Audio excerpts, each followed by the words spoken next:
while we can't tell which ones are going to respond, and it's a very few, I think it gives us hope that we can make this happen. Hello, and welcome to the Vetrospective podcast. This is your host, Dr. Michael Kent.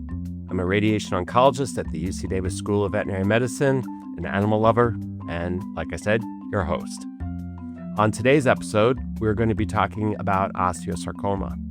So osteosarcoma is the most common type of primary bone tumor that we see, and meaning a tumor that arises from bone. For those of you who enjoy etymology, osteo comes from the Greek word for bone, sarcoma comes from the Greek word for flesh, and oma means morbid growth or tumor. Put it together and we have osteosarcoma. But of course, if you, your child, your dog, or your cat are faced with learning what this word really means, it can be life-altering. This is one of the cancers that we look at as having a true One Health approach. In other words, what we learn about this disease in people help us treat our patients, and what we learn in dogs can in turn help advance human treatments. We'll talk more about this during this episode. So to speak to you about this today, I have invited Dr. Robert Rebhun, who has worked on this tumor for much of his career. Dr. Rebhun is a professor and the Maxine Adler Endowed Chair in Medical Oncology here at the UC Davis School of Veterinary Medicine. Dr. Rebhun did his undergraduate work and his DVM at Cornell University. He then earned a PhD in cancer biology from the University of Texas Health Science Center at Houston and the MD Anderson. Before joining me at UC Davis, Dr. Rebhun completed his medical oncology residency at Colorado State. He works with me at our Center for Companion Animal Health, where he is our Associate Director for Cancer Research, and he is also Director of the Veterinary Center for Clinical Trials. Thank you, Dr. Rebhun, for joining us today, and welcome to the Vetrospective. Thank you. Okay, I wanted to ask you before we got started on osteosarcoma, what made you decide on veterinary medicine, and then why cancer? So vet med was easy for me. My dad was a vet. At Cornell, right? Yeah, he was a professor at Cornell. He was boarded in ophthalmology and large animal internal medicine. So I thought I wanted to be a dairy vet growing up in upstate New York. Lots of cows. And then I actually was interested I wasn't sure if I wanted to go to vet school or med school. And ultimately, I did some research work for a couple of years and decided that One Health was One Health, and decided to go to vet school. And then cancer. What drew you to cancer? Yeah, I mean, cancer touched me in many ways. I think my father was actually diagnosed with a brain tumor my first year of vet school, which got me even more interested in cancer. And through the basic sciences and through vet school, I decided I wanted to do cancer instead of dairy cows. Fair. So moving on to the topic we're going to be talking today, can you explain to everyone, and even me, why not? I can always learn. What is osteosarcoma? Yeah, so, as you mentioned, osteosarcoma is a primary bone tumor that affects usually large breed dogs. And also kind of affects people, usually younger age, adolescents, but occasionally older people do get osteosarcoma as well. So how common is this disease in dogs? Well, interesting, in dogs, we estimate that there might be around 30,000 cases in the U.S. per year. So it's pretty, it's one of the more common tumor types that we see in large breed dogs. As opposed to in people, there's only about 800 to 1,000 osteosarcoma diagnoses a year in the U.S. What about cats? Do we know about cats and osteosarcoma at all? Not a lot. It's a pretty rare tumor in cats. And when we see it, they're usually, the ones I've seen is only a handful over 15, 20 years, and they're usually old cats. Yeah. So you had mentioned large breed dogs. Is there a reason why we think they happen more commonly in large breed dogs than in our small breeds? we see a bunch of different cancers in large breed dogs, but osteosarcoma, I mean, it tends to be associated with taller dogs. We think that there are some genetic differences between large breed dogs that may predispose them to osteosarcoma, but we haven't nailed that down yet. Something else to work on. Mm-hmm. So, how old are dogs in general? You mentioned this is something that hits young adults, kids, and humans. But what about dogs? What age range do we see? Yeah, so there's what we call a bimodal distribution, which just means there's kind of two high points of when this can occur. It's usually there's a subgroup that's between 1 and 3 years of age, and then there's most of the cases that we see are probably between 7 and 9. So yeah, the ones at 1 and 2, those are pretty uncommon, but do occur, right? Yeah. Yep. Yeah. So, and when we're thinking about osteosarcoma in dogs, what bones do we see this develop in most commonly? Yeah, so most commonly we talk about appendicular, which just means the legs. Can be forelimbs, can be hind limbs, but there are certain locations that is pretty common within the bone. So if we see x-rays and we see a lesion in a certain area in a certain breed, that unfortunately fits with osteosarcoma a lot of times. And what about front legs versus back legs? Is there a predilection or a particular bone or a particular site? Yeah, I mean, I think it's a little bit more front legs than back legs in most of the studies. We have an expression, away from the elbow and towards the knee. Yeah, I never liked the on the back end, the towards the knee. Yeah. But yes. Yeah, the forelimb, the away from the elbow usually works pretty well, is what we tell the students. But the other one, towards the knee is it can be anywhere in long bones. Yeah. Yeah. So I always think of it more kind of either up at the shoulder or down in what we would, commonly refer to us in the wrist. And kind of in those bones there and the like.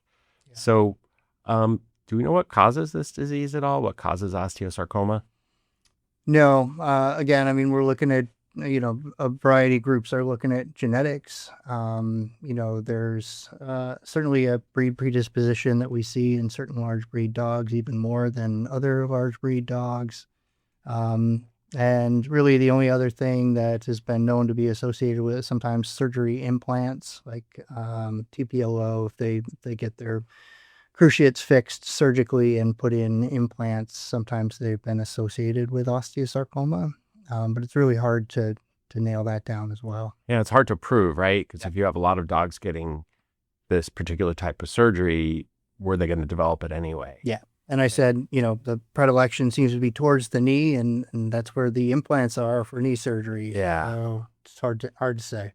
Yeah. And so where else do we see this, besides in the long bones? You mentioned our appendicular skeleton, which means our long bones, our, radius and humerus and the like. But where else do we see these pop up in dogs? We can see these just about anywhere. Honestly, I mean, we can see them in the jaw. We can see them on the head. We can see them in the hips or spine sometimes. But most commonly it's in the legs. Yeah, most commonly. And then I know as a radiation oncologist, I often treat the ones in the nose also. So we see them intranasally too. And so really, because it's a tumor that arises from bone, it could be anywhere bone starts, right? Anywhere we have bone. And so how is an owner going to know? What are the clinical signs? We can't really say symptoms because symptoms are self-reported. So what is an owner going to notice if their dog has osteosarcoma? Yeah, I mean, clinically, a lot of times what we'll hear from owners is that there was some incident. We were jumping out of the car, we were chasing a squirrel, we did something, we were playing ball, and we noticed a lameness. So a limp. And but a lot of times it's just kind of that little activity that kind of puts it over the edge, so to speak, because these are pretty painful. There's a loss of bone that's there. It can be quite painful for these dogs. So usually it's going to be a limp. Some dogs, may start acting off, may not eat as much. But most times it's just, oh, my dog's got a limp. And it's hard to tell if that's a soft tissue injury or if they may have hurt their ligaments or something. So yeah, this isn't really specific to a bone tumor, what you're describing, right? I mean, things like you said, like an injury or even arthritis, the dog's getting older because most of the dogs are older dogs who get this. So how would you clinically approach this if you were, let's say, bringing your dog into your local vet? Are you immediately thinking bone tumor when the dog becomes lame after playing ball? Well, I am because I'm an oncologist, but yeah, we see a but tilted. that shouldn't be the case. A lot of soft tissue injuries, again, knees, all sorts of things can cause lameness. So, I mean, I think just heading to the vet and having them look and do an examination. Usually if we see deep bone pain on physical exam, that will be something that makes us want to do an x-ray. But if it seems like it's just a routine injury, a lot of these, it's reasonable. In majority of time, it's going to be, oh, let's get some rest and maybe start some pain medication, and we'll recheck it in a week or two. Yeah, and then if it comes back or it's still persistent, then it's probably worth getting a x-ray to try to investigate this further. So how else do we go about diagnosing this? How do we actually decide this is a bone tumor? How do we decide it's potentially an osteosarcoma? Yeah, so some of that depends on where in the country you are. Yeah. So here in California, we don't have a lot of fungal diseases. Fortunately, yes. They can look a lot like this on X-ray. So that can be, painful lesion on palpation, on physical exam. And, if you're in the Ohio River Valley and you do x-rays and you see a lesion that looks typical of osteosarcoma, you may also have fungal disease on there. And so getting a sample of that would then be the next step. So can we just use the x-ray and the changes we see on an x-ray or a radiograph being the technical term for an x-ray to diagnose this? Or you mentioned we might have to do more?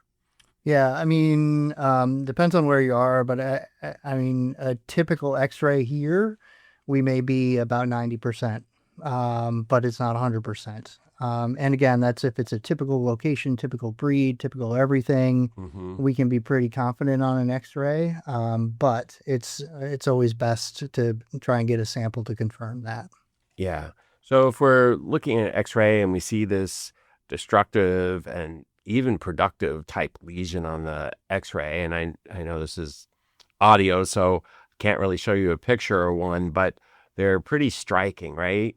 And so now that we see this, and what would be the next steps that we would take with the owner to decide on how to proceed? Yeah, I mean, if it's reasonable, we try and get a sample of it to see if we can confirm.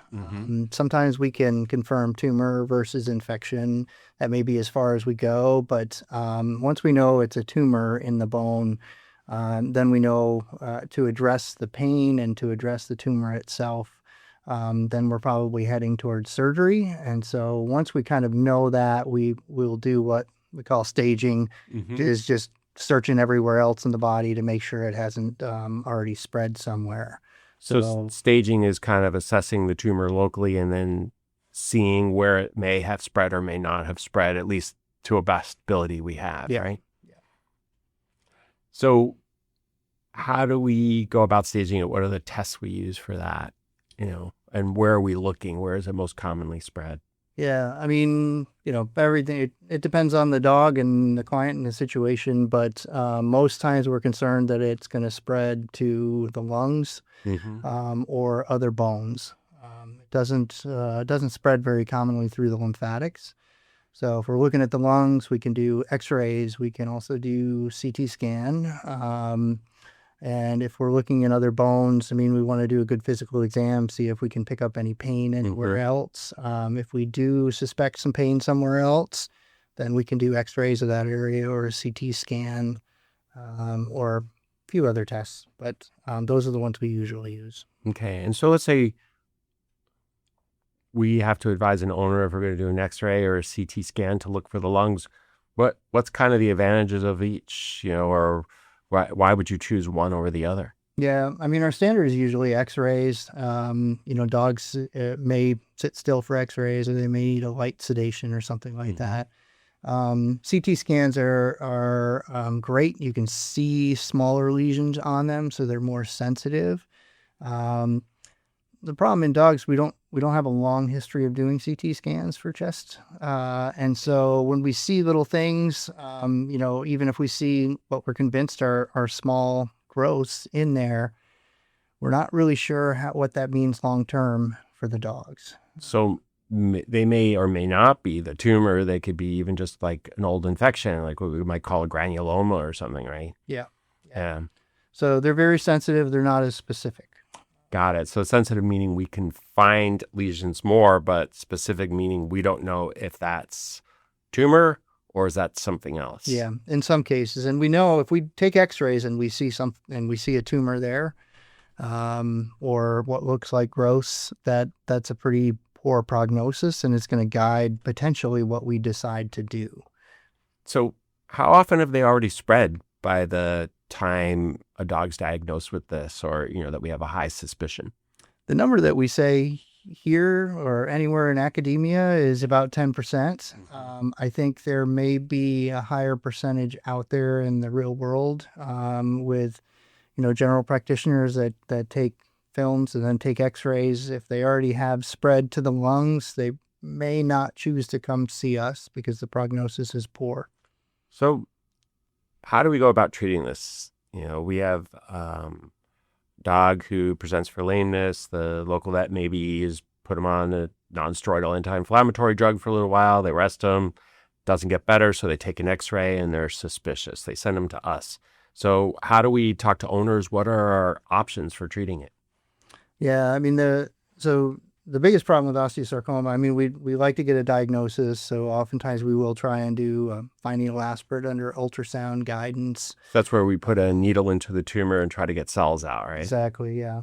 Or we could do biopsy, but most times we can get our answer with that needle into the lesion itself. Once we are confirmed that it is osteosarcoma or that it is a tumor, unfortunately, the problem with osteosarcoma is that almost all of them have already spread by the time they're diagnosed. So spread meaning we can see the disease, or spread? Yeah. So like I said, when we look on X-rays, the number is only 10% that we can see that have spread. Those are big tumors that have to be bigger tumors to be seen on X-ray. But we know this tumor sends out a bunch of cells. We call it microscopic disease. So we know that the cells themselves have spread, and it's estimated that we need to see at least, in order to see a tumor, you probably need 1 billion or more cells. And 1 billion cells is what, going to be just a few millimeters or like a portion of an inch, right? Yep. Yeah. Yeah. And so, there could be 1 million cells there, and we can't see it on X-rays. We can't pick it up even on CT scan. So that's the problem with this disease, is at the time of diagnosis, it's in people and in dogs, probably 95+% have already spread. We just don't see it. Okay. So I'm going to break it out a little bit then. So we have a dog who comes in and it's got suspected bone tumor in, let's say, above its wrist. It's distal radius, one of the most common sites we see. We aspirate it. It looks like tumor, not infection. We're in California, so that's unlikely. And we take chest X-rays and they're clean. What's our next step for treatment? What do we offer to the owners? Well, I mean, that's where things differ a little bit in vet med versus human medicine. So what we try and do is we try and match what the goals of the owner are. What the dog, it may depend on the owner, may depend on the dog. But we have, 5 or 6 different treatment options that we can approach this with. Yeah. So we're taking in the dog in the family and kind of holistically looking at that and trying to advise the owner on what to do. So what would be our most commonly offered tumors? I know we don't like to use the term standard of care when we don't really have a standard. Yeah. So the most aggressive option, what's called, which I don't love either, curative intent option, Mm. is to remove the primary tumor, and then follow that up with some sort of therapy, usually chemotherapy. So we get rid of the primary tumor. That can be, most times that's amputation to get rid of the entire tumor. Occasionally we can do limb spare, but only in certain locations and in certain dogs. And those are with higher risks of complication too, right? So you always have to weigh the benefit versus the potential Absolutely. complications and risks. Removal of the tumor, amputation is the most common, most aggressive way to treat this. We get rid of the primary tumor, and then we need to talk about slowing down those cells that have already snuck out to other places in the body. So how do dogs do after you take a leg off most of the time? How do we expect them to respond? Yeah, I mean, our not so funny joke is that, dogs have three legs and a spare. Yeah. Most dogs do very well with amputation. It depends a little bit on the breed. I mean, really giant breed dogs, forelimbs hold about 60% of the weight. Mm-hmm. And it's more dramatic when we have a forelimb amputation because they have to hop and their head goes up and down. And In so a you giant notice dog, more. for your dog, you're going to see that their face is almost in yours, right? Yeah. So, we say, forelimbs are a little bit tougher. The hind legs, may also depend, like things like if we have severe osteoarthritis, if we had bad knees, something like that. But in most cases, the dogs do very well. And they're getting up really within a day of surgery usually and just learning their new center of gravity so they don't topple a little bit, right? Yeah, I mean, depends on, like I said, if we get a 7-year-old lab that's a hunting lab that the bone pain hurts so much, usually you're right. They get up from surgery, they feel so much better, and it's like how do you keep them in the hospital for a day? Yeah. Big St. Bernards or something with a forelimb, they may actually take a few days to get up, get around. They might need a lot more help. So now you've already alluded to that we have to do more now after we've taken off the limb, and that we have to, basically, we usually offer chemotherapy, right? So how effective is the chemotherapy? When do we start it? Yeah, so I'll kind of throw in a little comparative note here. I mean, in people, the standard is to actually start chemotherapy before you remove the bone tumor. What we would call neoadjuvant. Yeah. And then they typically get chemotherapy after the surgery as well. Mm-hmm. In people, chemotherapy it's a much more toxic protocol, which just means its toxicity is you can handle toxicity a little bit different in people. Mm-hmm. But chemo's actually much more successful in people. So probably 60 to 70% 5-year survival, and there can be long-term cures. In the dog, we typically just do the amputation or the surgery to get rid of the bone pain, Mm-hmm. and then we follow up with chemotherapy. And so can be anywhere from 4 to 6 doses of chemotherapy usually. And they're about every 3 weeks or so, right? So you're looking at a commitment, and we're monitoring the lungs and like, how effective is it though? You said 60 to 70% effective at long-term control, at least for humans. What do we consider control, and how long does it last? I mean, there's a question. variety of different studies. I would say the largest prospective clinical trial that's ever been done in dogs was surgery followed by chemotherapy. Mm-hmm. The median survival is listed as 280 days, which just means half the dogs live longer than 280 days and half the dogs live less than 280 days. So what, 10 months or something? And there's a huge range around a median though. So yeah, and the other way to put that is there's about a 40% survival at 1 year. And at 2 years, about 24, 25% of dogs are alive at 2 years. So it's pretty tough.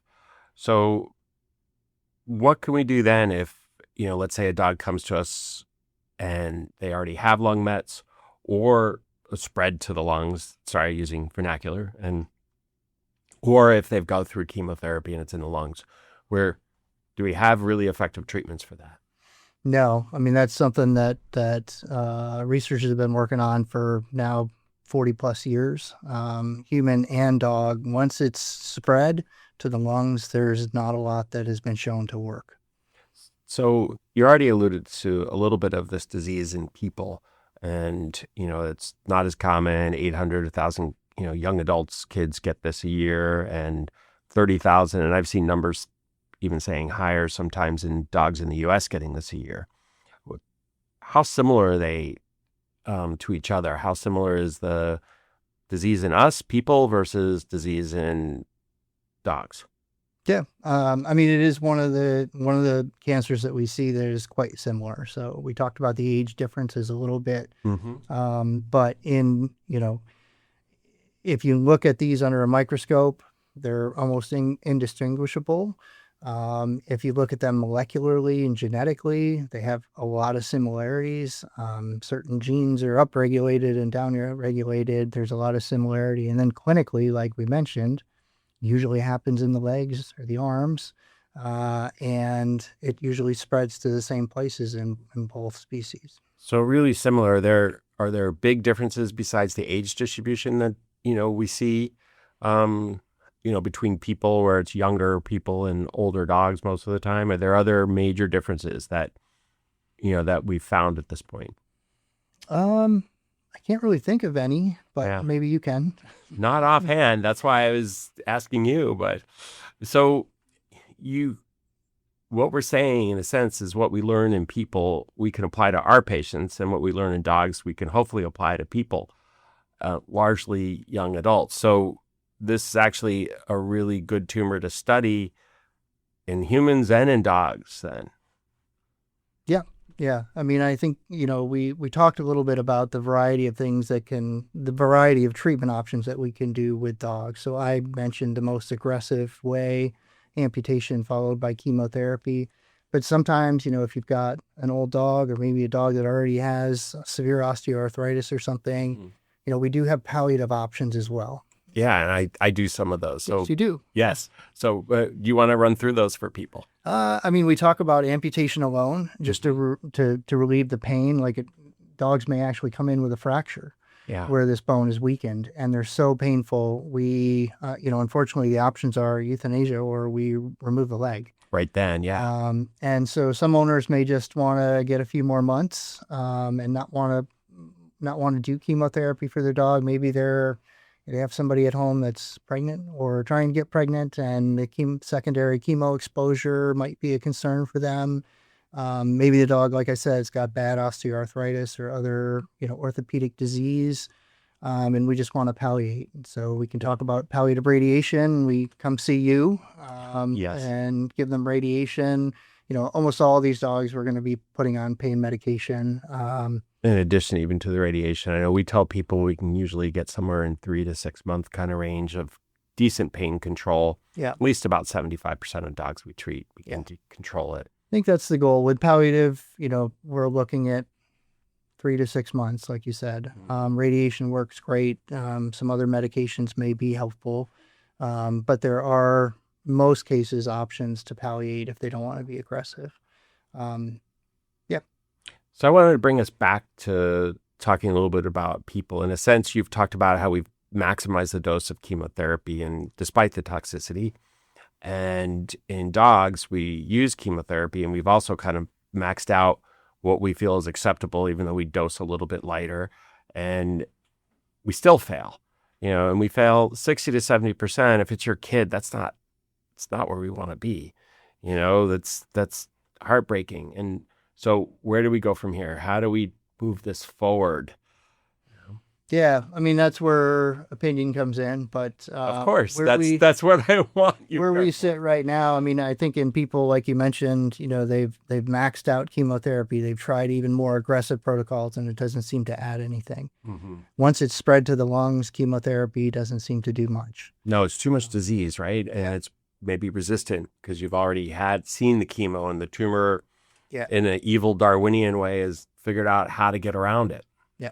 And dogs, the chemotherapy helps. Like you mentioned, when we just do palliative, we're looking at 3 to 6 months. We're looking at more like 10 months. Yeah. with chemo. So, Yeah.